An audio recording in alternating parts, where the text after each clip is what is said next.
જામનગર જિલ્લાના ગ્રામ્ય વિસ્તારમાં ધોધમાર વરસાદથી નદીઓ બે કાંઠે જિલ્લામાં સતત વરસાદી માહોલ છે। એવામાં કોટડા ડેમના દરવાજા ખોલાતા ઉમિયાધામ અને સિદ્ધસરની નદી તોફાની બની છે। નદી બે કાંઠે વહેતી થઈ છે।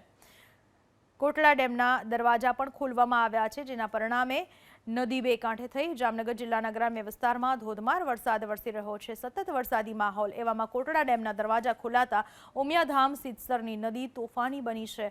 નદીના પાણી ચારે બાજુ જોવા મળી રહ્યા છે, વહેતા જોવા મળી રહ્યા છે। નદીના પાણી જામનગર જિલ્લામાં ગ્રામ્ય વિસ્તારમાં પણ ધોધમાર વરસાદ વરસ્યો। હવામાન વિભાગે જે પ્રમાણે આગાહી કરી હતી, સૌરાષ્ટ્ર અને દક્ષિણ ગુજરાતમાં ભારે વરસાદની આગાહી કરવામાં આવી હતી અને તે મુજબ વરસાદ વરસતા નદીઓ બે કાંઠે થઈ।